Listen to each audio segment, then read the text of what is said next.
Hello, and welcome to my channel Ielts Listening. Let's start with one of the best practice tests for improving listening skills. Now turn to section 1. You will hear a conversation about a language course. First, you have some time to look at questions 1 to 5.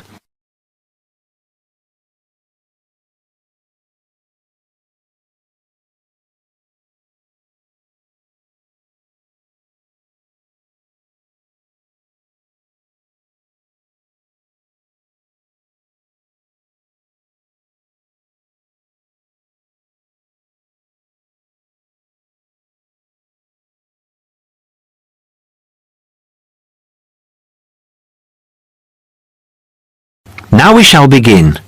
You should answer the questions as you listen, because you will not hear the recording a second time. Listen carefully and answer questions 1 to 5. Peterson, John Peterson. Could you spell that for me, please, Mr. Peterson? P-E-T-T-E-R-S-S-O-N. That's a double T and a double S. Am I right? That's right. Now, could I ask you where the course takes place? Well, we offer courses in Hamburg and Berlin. For your level, there's never a problem. There are always plenty of people for the intermediate classes. Oh dear. Does that mean that there might be a lot of students in my class? I wouldn't be very happy about that. No, don't worry, Mr. Peterson. The maximum class size is 12, but I've never known there to be more than 9 or 10 in a class. It could even be 5 or 6. Good. Actually, I'd prefer to study in Berlin. And how long is the course? 3 weeks, 5 hours a day. 2 hours only on Saturday. Sundays free.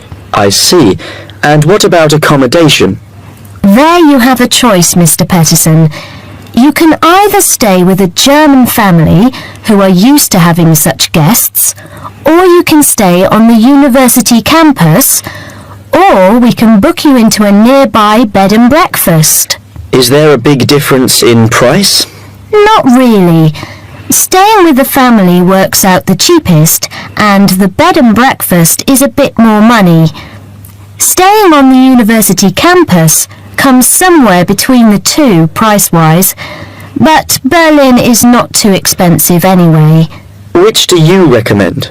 Well, if you want to practice your German and be part of a German family, I would recommend staying with a family. Our families are all hand-picked, and we've never had any sort of complaint. Yes, I'll probably do that then. What are the dates of the course? The first summer course starts on the 1st of June in Hamburg and a week later in Berlin, which is what would concern you as you have chosen the Berlin course. That's the 8th of June. The next course would begin on the 2nd of July and then... The 2nd of July course would be perfect for me. Can you put me down for it now? Certainly, Mr. Peterson. Can I have your address, please? 26 Mayfield Drive, Orpington, Kent. I'm afraid I can't remember the postal code. Don't worry, Mr. Peterson. I'll check on it. Before you hear the rest of the conversation, you have some time to look at questions 6 to 10.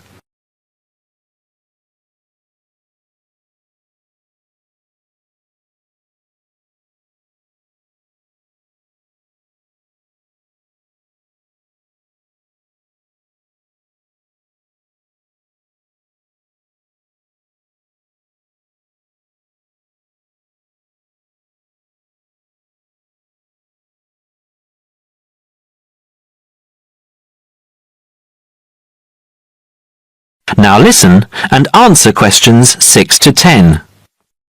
There are a couple of other things I'd like to ask. Certainly. What do I need to bring on the course? Well, apart from the obvious, you'll need our textbooks. I'll email you the name and publisher. You should be able to find it in your local bookstore. If you do have problems, call me or email me and I'll see what I can do.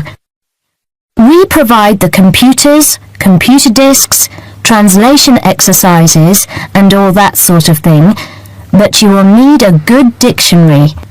We recommend Langenscheidt, which is more than adequate for your level. You don't have to go and spend a lot of money on an expensive dictionary. Not yet, anyway. Maybe you will when your German reaches a very high standard. That would be very nice. Now, finally, what about the cost of the course? And how do I pay? Would you like to pay that in pounds or in euros? Euros would be fine. In that case, it's 550 euros. You can pay by credit card if you like. Oh dear, I'm afraid I haven't got a credit card. How else can I pay? That's not a problem, Mr. Peterson. You can pay by bank transfer. Fine. By the way, I forgot to mention I am a full-time student. Have you got a student card? Oh yes. Then that does make a difference, you'll be pleased to hear. You are entitled to 35% off the full price. And if you can persuade a few people to join you, it would work out even cheaper. How do you mean exactly? Well, for every 5 people you find, 1 goes free. In other words, if there are 6 of you, you get 1 free course. Of course, in reality, you would divide up the savings amongst you, presumably. Right. Well, I'll see what I can do. Thank you. Not at all, Mr. Peterson, and I'm sure you'll enjoy the course.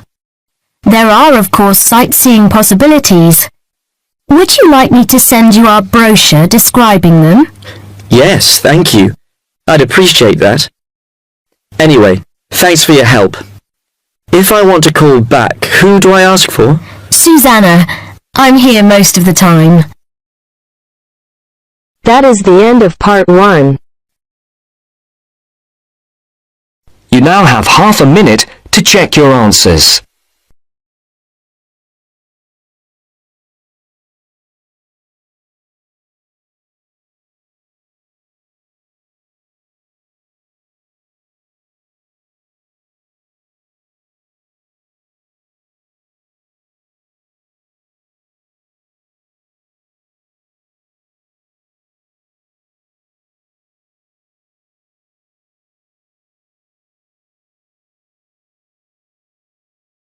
Now turns to part 2. Part 2. You are going to hear an orientation talk. First, you have some time to look at questions 11 to 15.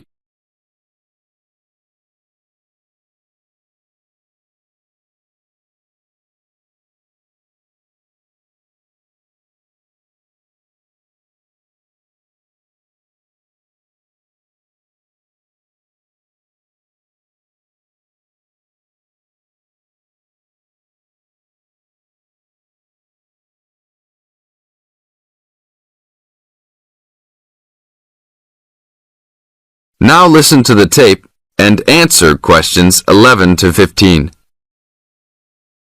Welcome to Orientation Week. Today I am here with the captain of our school's women's gymnastics team. Her name is Elizabeth Rain, and she is a 4th-year student. I hope you can all see her as an example of a responsible student and athlete, a role model for everyone. Hi, Elizabeth. Thank you for stopping by our Orientation Week. Thank you for having me. Welcome to our university, everyone. If there are any of you thinking about joining our school's athletic program, I would strongly encourage you to do it. Being a part of the gymnastics team has been one of my best experiences during my time at this school. It has taught me so much about teamwork and friendship, and has even taught me how to improve my academics by prioritizing my time. I have some questions that I am sure the students will want to know the answers to as well. First of all, how did you find the time to do well in classes as well as train for gymnastics? Prioritizing is the key. You must be very organized. Every day I wake up and I know what I must do for the day. I plan things in order of importance. For example, if today I have a competition for gymnastics in the afternoon, then I know I have to finish my homework and studying in the morning. In other words, Keeping an organized schedule of your priorities is very important. Can you explain to the students a little bit about your study habits? Well, I usually try to take classes that I'm interested in. This way, I have no excuse not to study because I chose the classes out of my own preference. I separate my study time by class. For example, if I have 5 classes for this semester, I will study for 1 class a day from Monday through Friday, and then review for all of them on the weekend. I won't try and study for all 5 of my classes at one time. It is too hard to do that, to remember everything and not feel like you are going crazy. It is very important to focus the time that you set aside for studying. I do not study with the television on. I try to keep away from all distractions, because I find that I learn better that way. But of course, how each individual will study depends on each person. Now look at questions 16 to 20.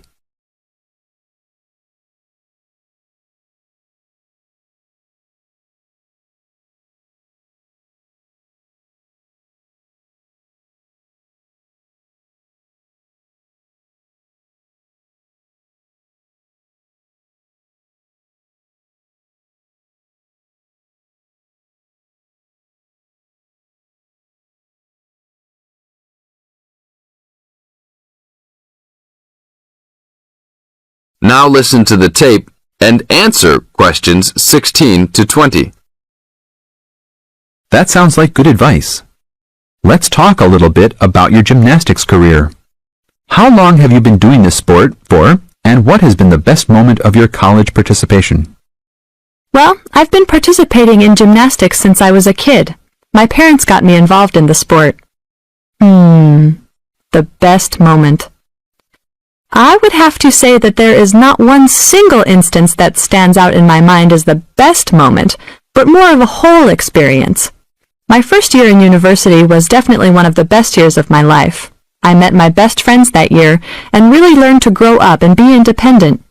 Our team went to the national championships that year, and it was an incredible experience, so I would count the whole year as my best experience in college.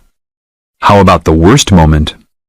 It is true everyone goes through bad experiences. My worst experience would have to be the fall of last year when I broke my wrist. I was unable to participate in sports for the remainder of the year and had to learn how to write with my left hand. I guess when I look back at it though, even though I wouldn't wish this to happen to anyone, this experience definitely made me stronger as a person. It taught me to look at life with a new perspective and to really value the friends and family that are important and close to me. Thanks for your time, Elizabeth. Do you have anything else you want to tell the new students? Just have a good time. Don't stress out too much, but be responsible for your actions. Work hard and play hard. That's my motto for life. That is the end of part 2. You now have half a minute to check your answers.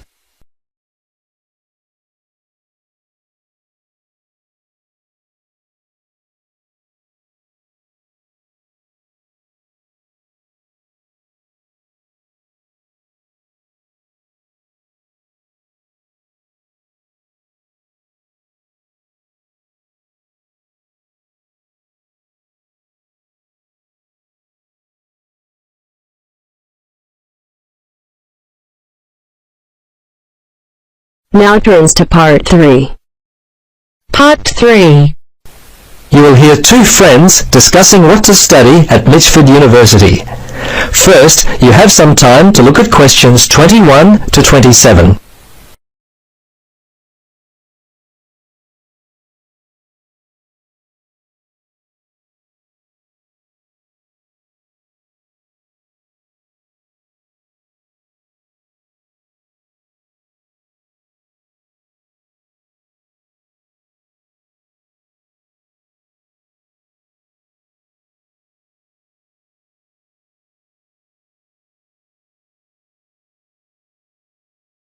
Now listen carefully and answer questions 21 to 27.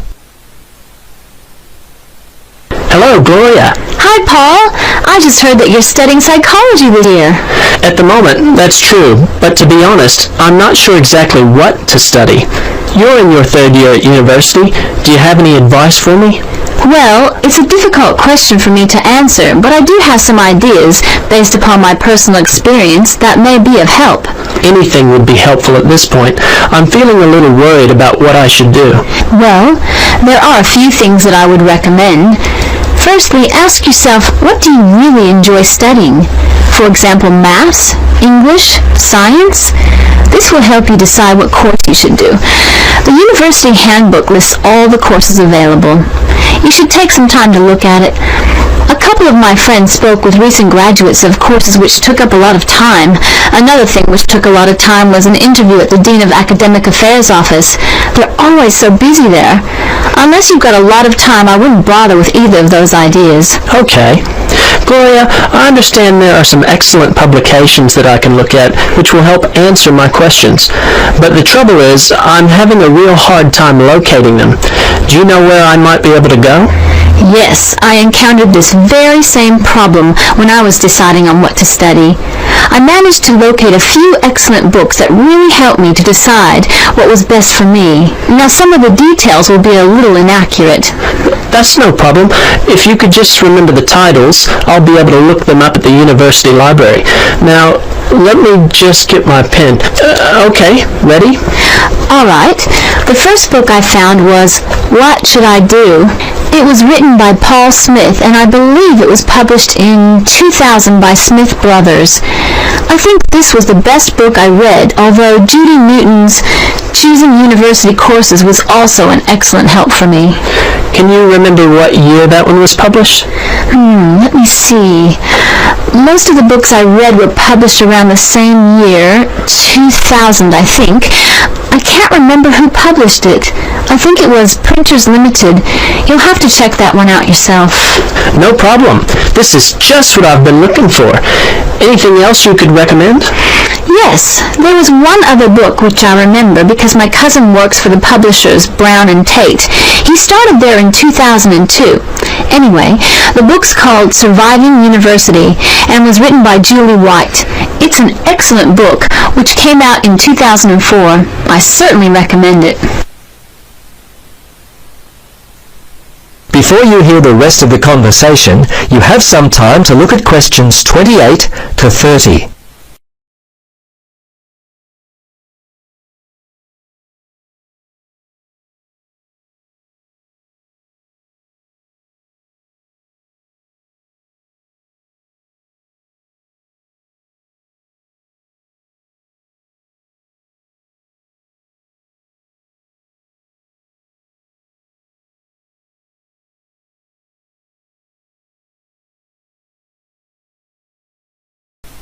Now listen and answer questions 28 to 30. Gloria, this discussion has been so helpful. I wonder if I might ask one more question. Sure. What would you like to know? Well, I'm wondering why you finally decided to study psychology. Well, what helped me to decide was my interest in working with people. I think that's what you've got to really decide in your own mind. Do people give you energy or do they drain you of energy? I asked my friends what they thought of my idea, and most of them thought it was a good choice. Yeah, you know, I think my parents or family members who know me well would be a good place to start. I think if you like to research subjects, you might prefer to work by yourself. That could help you to decide what area you should study. For me, I like working with numbers, and I knew psychology involved a lot of this, so that also helped me to choose my course of study. The bottom line is you really got to know what you naturally like to do. Once you work that out, you simply choose areas of study that relate to those things. Well, Gloria, I can't thank you enough for your time. Would you be interested in joining me for a coffee? That is the end of part 3. You now have half a minute to check your answers.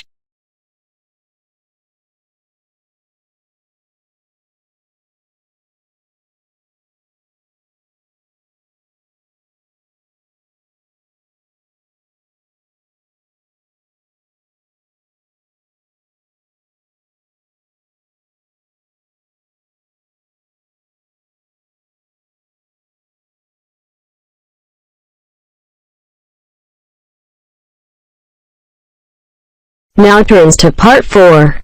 Part 4. You will hear a tutor giving some business students instructions about a finance project. You now have 30 seconds to read questions 31 to 36.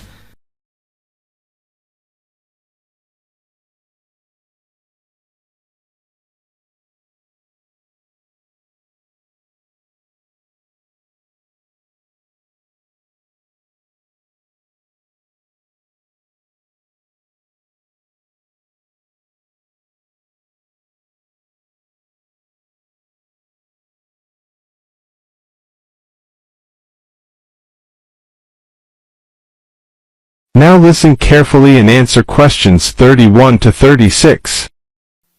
Okay, can you quieten down, please? Now, today I'm going to talk to you about your assignment. We've been studying the effects of the exchange rate, so I'm going to give you a project to do on this. Right, can you make some notes while I'm talking? The first thing that I'd like you to do in order to prepare this is to select where you're interested in. I mean, which country, and therefore which currency you're going to be operating in. Okay, now the purpose of the project is to make money, and I'm hoping some of you will make a significant amount. So, I want you to suppose that you have £100 that you will have to invest purely in the rises and falls of the exchange system. In other words, you'll be trying to predict rates. This is a project that you'll be doing together, but before you work together, you'll have to go off and research what you need to know about the economy of that country and how well it's doing or is expected to do in the near future. You could all make up a little information sheet with your notes on, clearly legible, because then I want you to get together, we can do that next week, and to go round and read about each other's countries. When you see how well or badly each country is doing, I want you to decide what your exchange rate is going to be against all the other currencies. After that is all sorted, what you're going to do is go around the other students and attempt to sell your money to the others. Remember, this will depend on the success of your country's economy and the rate you fixed for your currency. Now, you're not allowed to just swap currencies with each other, but you may wish to buy from the other countries. But you must do a proper transaction. All the way through this, you must keep your accounts properly for each transaction.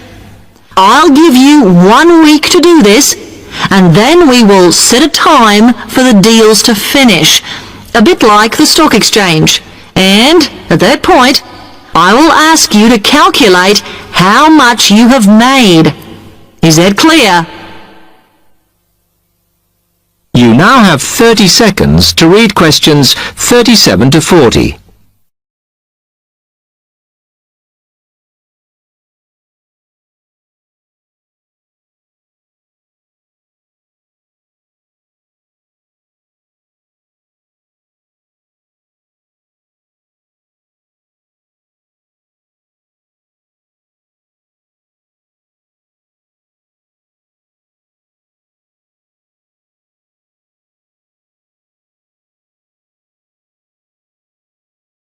Now listen carefully and answer questions 37 to 40. Okay, now before you begin that, there are a few things I want you to read up on to prepare. You need to look at the economies of the UK's main trading partners. I don't mean all of them, because that would be over 80, but just the 29 principal ones. There are summaries in the last 3 books on the book list I've given you.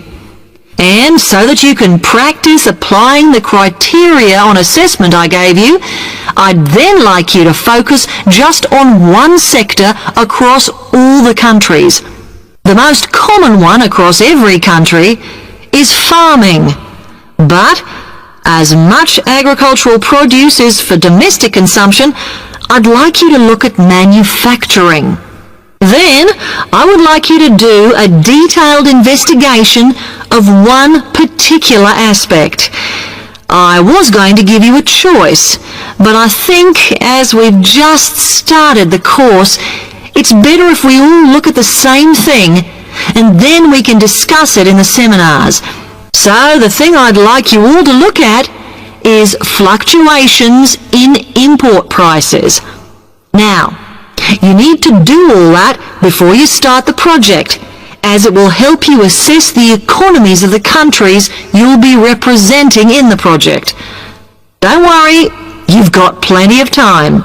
Exam week is December the 8th. Then it's the holidays until January the 6th, so I don't need the project in till February the 5th. Is that okay? Now, any questions on this, because it is... That is the end of part 4. You now have half a minute to check your answers.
Dear viewers, thank you for taking this listening test.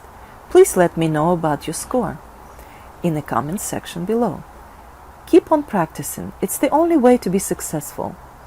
We are planning to upload more IELTS helpful videos. Please subscribe to our channel, IELTS Listening. Thank you.